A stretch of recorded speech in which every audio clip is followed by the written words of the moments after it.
Class. आज हम पढ़ेंगे क्लास 11th का चैप्टर फर्स्ट, है ना। हम पढ़ रहे हैं केमिस्ट्री क्लास 11th की, है ना। इसके हम कुछ बेसिक कॉन्सेप्ट पढ़ेंगे, है ना। जैसे अगर मैं बात करूँ केमिस्ट्री के या रसायन की, तो रसायन विज्ञान क्या होता है। रसायन विज्ञान जो है वो विज्ञान की एक शाखा है, विज्ञान की एक शाखा है जिसमें हम द्रव द्रव यानी पदार्थ और उसके सूक्ष्म कणों के गुण धर्मों का अध्ययन करते हैं। किसका अध्ययन करते हैं? पदार्थों, सूक्ष्म कणों और उनके गुण धर्मों का अध्ययन करते हैं, है ना। अगर मैं एक और परिभाषा की बात करूं रसायन विज्ञान की, तो रसायन विज्ञान की जो परिभाषा है वो है study of chemical. Study of chemical is called chemistry, है ना। रसायनों का अध्ययन क्या कहलाता है? केमिस्ट्री, है ना। रसायन पढ़ने से पहले हम बात करते हैं पदार्थ की। किसकी बात करेंगे? पदार्थ की। पदार्थ को हम द्रव्य बोलते हैं। क्या बोलते हैं? द्रव्य, है ना। द्रव्य क्या है?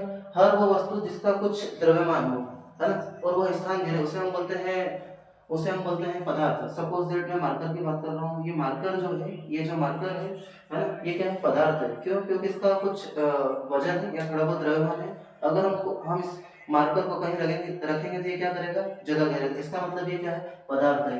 अगर मैं बात करता हूँ बुक की, है ना, किसकी बात कर रहा हूँ? बुक की। तो बुक का भी कुछ ना कुछ द्रव्यमान है, उसे हम कहीं रखेंगे तो वो क्या करेगी? जगह घेरेगी। इसका मतलब वो भी क्या है? पदार्थ। इसके साथ साथ में अगर मैं मोबाइल की बात करूं, तो मोबाइल भी क्या है? एक तरीके का पदार्थ है। क्यों? क्योंकि जो मोबाइल है, उस मोबाइल का भी कुछ ना कुछ वजन है, उसको हम कहीं रखेंगे तो क्या करेगा? जगह घेरेगा। इसका मतलब हमारे आसपास जो भी चीज दिखाई दे रही है वो क्या है? पदार्थ है। जैसे सपोज दैट एक बोतल दिखाई दे रही है, तो बोतल भी क्या है? एक तरीके का पदार्थ। क्यों? क्योंकि उसका थोड़ा बहुत द्रव्यमान है और उसको हम कहीं रख रहे हैं तो वो क्या कर रही है? जगह ले रही है। इसका मतलब वो क्या है? पदार्थ है। कुछ और नोट पॉइंट देखते हैं, है ना, केमिस्ट्री से रिलेटेड। अगर हम दो पदार्थों को मिलाएं तो दो पदार्थों को मिलाने पे आग लग सकती है। आपने देखा होगा, सोडियम की बात करते हैं, सोडियम को मिट्टी के तेल में डुबो कर रखते हैं। अगर सोडियम को हम मिट्टी के तेल से बाहर निकाल दें, है ना, तो वो तुरंत आग पकड़ लेगा। इसका मतलब हम दो पदार्थों को मिलाएंगे तो मिलाने से आग लग सकती है। फिर हम दो पदार्थों को मिलाएं तो एक नया पदार्थ भी बन सकता है। हम दो पदार्थों को मिलाएं तो दो पदार्थों को मिलाने की वजह से एक नया पदार्थ भी बन सकता है, नया पदार्थ बन सकता है। हम एक पदार्थ को दूसरे पदार्थ के रूप में परिवर्तित भी कर सकते हैं। जैसे मेरे पास पानी एक पदार्थ है, इसको मैं बर्फ के रूप में परिवर्तित कर पाऊंगा। मेरे पास में अगर दूध की बात करूं, दूध भी एक तरीके का पदार्थ है। दूध से हम क्या बना पा रहे हैं? दही बना पा रहे हैं। इसका मतलब हमने एक पदार्थ को दूसरे पदार्थ के रूप में परिवर्तित कर दिया।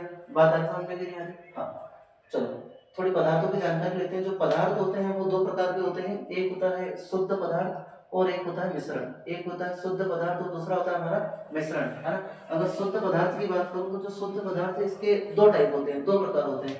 जो शुद्ध पदार्थ होता है उसका पहला प्रकार है तत्व और दूसरा है यौगिक।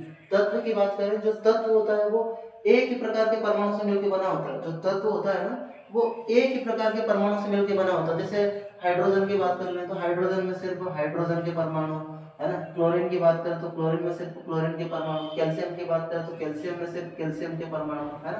तत्व की बात करें, तत्व को आगे हम और फर्दर डिवाइड करते हैं तो तत्व में एक और कैटेगरी आती है। जैसे धातु की बात कर लें, अधातु की बात कर लें, उपधातु की बात कर लें। धातु, अधातु और उपधातु के बारे में हम पढ़ेंगे, है ना, किसके अंतर्गत? तत्वों के अंतर्गत, है ना। अब हम आते हैं यौगिक पे। किस पे आते हैं? यौगिक पे।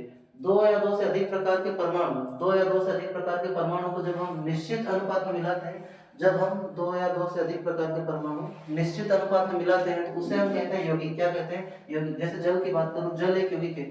इसमें हाइड्रोजन कितने हैं? दो। ऑक्सीजन कितने हैं? दो। तो हमने दो या दो से अधिक पदार्थों को निश्चित अनुपात में मिलाया, इसीलिए हम इसे क्या कह रहे हैं? यौगिक। जैसे H2O2 की बात करें, ये है हाइड्रोजन पर ऑक्साइड। क्या है? हाइड्रोजन पर ऑक्साइड। इसमें हाइड्रोजन कितने हैं? दो। ऑक्सीजन कितने हैं? दो, है ना। इनको हमने एक निश्चित अनुपात में मिला दिया तो इसको हम बोल रहे हैं यौगिक। क्या बोल रहे हैं? यौगिक, है ना। CO2 की बात करें, CO2 माने कार्बन डाइऑक्साइड, है ना। यहाँ पर कार्बन कितना है? एक। ऑक्सीजन कितना है? दो, है ना। हमने दो या दो से अधिक पदार्थों को मिलाया, वो भी निश्चित अनुपात में मिला है, उसको हम क्या बोल रहे हैं? यौगिक, है ना। आगे हम बात करते हैं मिश्रण की। किसकी बात करेंगे? मिश्रण की। जो मिश्रण होता है वो भी दो प्रकार का होता है। एक होता है समांगी मिश्रण और एक होता है विषमांगी मिश्रण। समांगी मिश्रण का मतलब ये होता है कि हम दो या दो से अधिक पदार्थों को मिलाएं और पदार्थों को मिलाने के बाद हम उन्हें अलग ना कर पाए तो उनको बोलेंगे समांगी मिश्रण। जैसे पानी है मेरे पास में, ये बर्तन, इस बर्तन में पानी है ना। इस पानी में हमने एक चम्मच शक्कर डाल दी। एक चम्मच हमने क्या डाल दी? शक्कर डाल दी। कुछ टाइम बाद ये जो शक्कर इस पानी में क्या हो जाएगी? घुल जाएगी। घुलने के बाद में मैं आपसे कहूं कि इस पानी से मुझे शक्कर अलग करके बताओ तो आप नहीं कर पाओगे, है ना। ये जो मिश्रण है, दिखने में हमको एक जैसा दिख रहा है, इसलिए हम इसको बोल रहे हैं समांगी मिश्रण। क्या बोल रहे हैं? समांगी मिश्रण। आई होप समांगी मिश्रण की परिभाषा या समांगी मिश्रण के एग्जांपल समझ में आए होंगे। हम बात करते हैं विषमांगी मिश्रण की। किसकी? विषमांगी मिश्रण की, है। विषमांगी मिश्रण की बात करते हैं तो विषमांगी मिश्रण में हम दो या दो से अधिक पदार्थों को मिक्स तो करते हैं, है ना, मिक्स करते हैं, पर मिक्स करने के बाद उनको हम अलग भी कर पाते हैं, उन्हें बोलते हैं विषमांगी मिश्रण। जैसे मैंने एक बर्तन में पानी लिया, है ना, और उस बर्तन में हमने रेत डाल दी। क्या डाल दी? रेत, है ना। मैं कहूँ कि आप इस पानी से रेत अलग करके बताओ तो आप अलग कर पाओगे। इसका मतलब ये क्या है? विषमांगी मिश्रण, है ना। आई होप यहाँ तक की जो कहानी है वो क्लियर हुई होगी, समझ में आया होगा, है ना। Thank you so much.